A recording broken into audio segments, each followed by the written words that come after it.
You are listening to the Vibrant Life Podcast, episode 34. The Vibrant Life.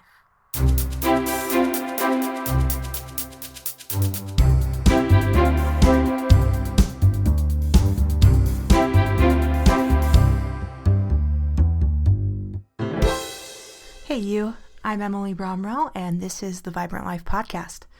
I hope you all have had a great week. I'm doing good. I loved watching General Conference last weekend. If you missed it, you can find a link in the show notes or head to my website. It's definitely worth checking out if you need a little more inspiration in your life. And if you need a little more organization in your life, you should check out the Vibrant Life Goal Planner. This all-inclusive goal tracker, calendar, and personal journal will maximize your potential and help you create a vibrant life that you truly love. So I actually designed that planner for my own personal use, and I think it's a great tool if that's something that you'd be interested in. Again, just check out the show notes or visit emilyromrell.com. Alrighty, onward and upward. Today, I'm getting a little sciencey on you.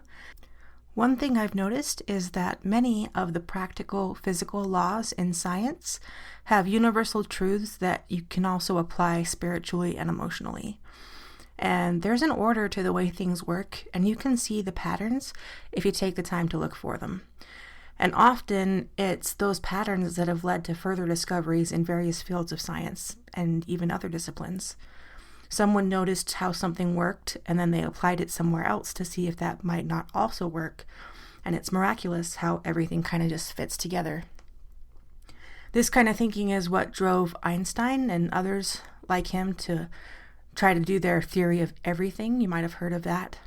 And I'm not a scientist, and I couldn't do the math if my life depended on it. But I love reading about science and the amazing discoveries people are making.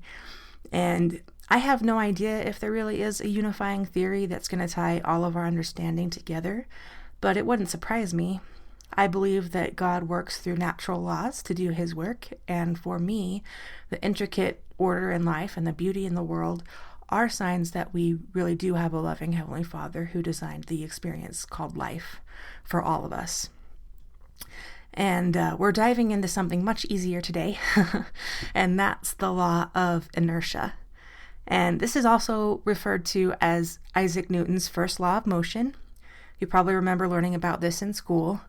Basically, the law of inertia is that any object at rest will stay at rest, and an object in motion will stay in motion unless they are acted upon by an outside force. So like friction or gravity or interference from a human being, right? And in this episode, we're going to look at how the law of inertia not only applies to inanimate objects, but it's a principle that governs our personal lives as well. Quick side note, I'm a sucker for trivia and random facts, so maybe this will help you in a board game someday. But Isaac Newton actually was born on Christmas Day in 1642, quite a while ago, and that was the same year that Galileo died at age 77. We all build off of each other, right? And it was actually Galileo who first formulated the principle of inertia, and then Isaac Newton took that and he kind of put that into his laws of motion, right? And he was kind of defining physics after that. So kind of cool. And Galileo actually has a really great quote where he says, "All truths are easy to understand once they are discovered. The point is to discover them." And back to Einstein, he has a saying that's attributed to him that says, if you can't explain it to a 6-year-old, you don't understand it yourself. And that's another great thing about the things that are really true. They're simple. And discovering truth can be messy at times, but ultimately, if a thing is true, it's simple and easy to understand. In the Book of Mormon, they reference like 9 different times that truth is plain and precious. So that's a reminder to me. I really love that, because while I like to think that I'm relatively intelligent, it's the small, simple things in life that touch my heart and soul that are the most real to me. And have you ever heard someone say something, or maybe you read something in a book and in your soul you just kind of felt, yeah, that's true. I think as humans, we underestimate our abilities, and we can often sense truth even if we can't scientifically explain it yet. And don't get me wrong, I'm a big believer in science and experimenting and gathering evidence, but it's kind of like the king in the musical The King and I. He does this thing where he's talking about Moses, and he says that I'm paraphrasing, but he's like, it's very interesting how science and religion often end up in the same conclusion, even though they use different methods of reasoning to get there. So that's something to think about, huh? Sorry, peeps, I kind of went off on a little tangent. But these are the kinds of things that I like to ponder about from time to time. So let's get back to inertia. So let's think about a space movie like Star Wars or a TV show like Star Trek. I know the fans kind of fight over which one's better. I like both. I'm a Trekkie at heart, but you've probably seen some kind of space movie where something was floating in space for a really long time. And that object or the person or whatever is just going to keep on floating in space forever, right? Until it bumps into something else. But what happened in the first place to get that in motion, right? Well, either a star exploded or asteroids collided, or maybe a rocket was launched from Earth, but there was some kind of energy burst that started the object on its course. And then if we think about our daily lives and the routines that we live by, the human body loves routine. We all have our biological clocks or the circadian rhythms, right? If you don't know circadian rhythms, that's kind of just a fancy way of saying that we have that 24-hour cycle, right? So 12 hours of sunlight and 12 hours of darkness that just like biologically built in that we live by. And even if you don't put a big focus on habits, you have habits in your life. And even if you have like a flexible job or a flexible schedule, chances are that you tend to do the same thing at about the same time because you're built that way. You like to eat the same kinds of foods at around the same times. You may or may not exercise at around the same time of day.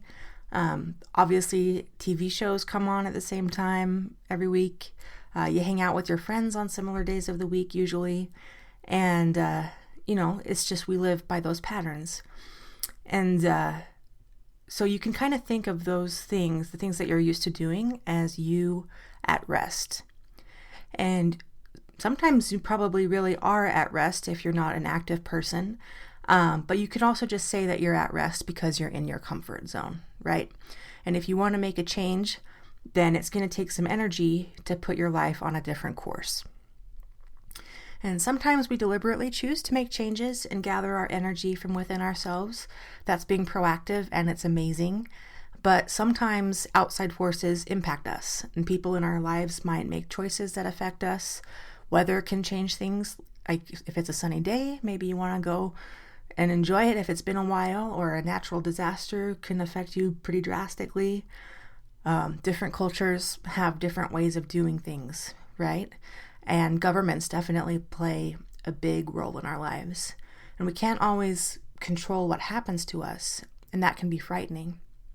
But the good news is that we always have a choice in how we respond to what happens. To what happens. And that's where the power is.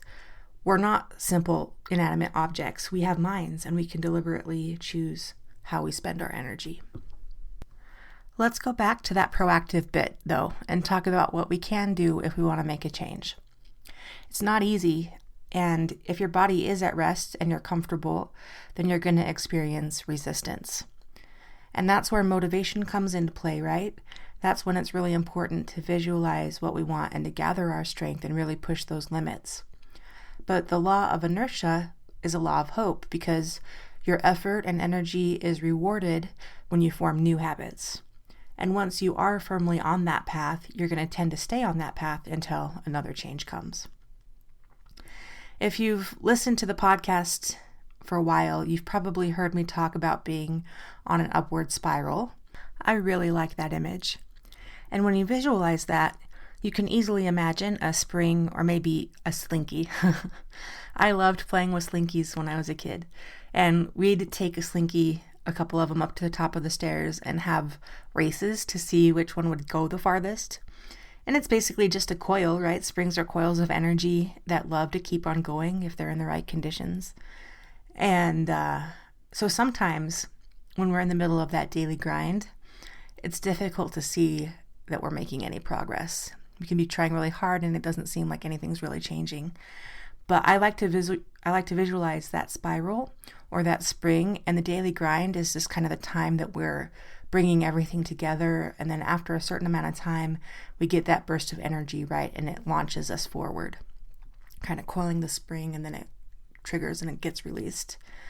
And so sometimes you don't see the difference, or sometimes you're happy and things are just going so smoothly, and then something triggers it and the spring comes and the change seems very sudden.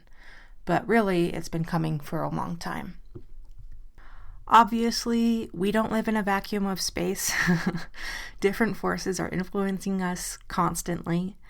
But even so, the law of inertia is a real power, and it plays a major role in our lives. If we can channel that power, then staying on course is so much easier. And that's why habits are so crucial. If we create patterns of action in our lives, then we're likely to stay with those patterns until a new force comes along. And if it's an outside force that we can't control, we can at least control the response, right? We have a lot of ability. And this is something that I honestly struggle with. I'm far from perfect, and I find myself at rest too often when I want to be in motion, and I have different struggles in my life that make things hard, and I know we all do. But I know that this life is not about being perfect.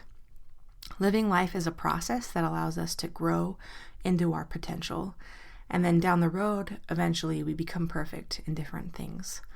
But when I think about the scientific laws in nature and how they correspond to spiritual laws that improve my life, I am filled with hope. And I hope that you can feel that too.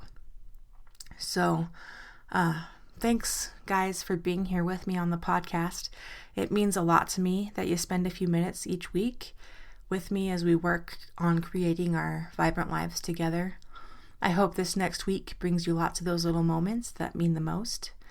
And take care. I'll see you the next time on the Vibrant Life podcast. Hey, you. Don't forget, subscribe to the podcast and tell your friends to listen in. Let's keep that momentum going. Have a fabulous week, guys.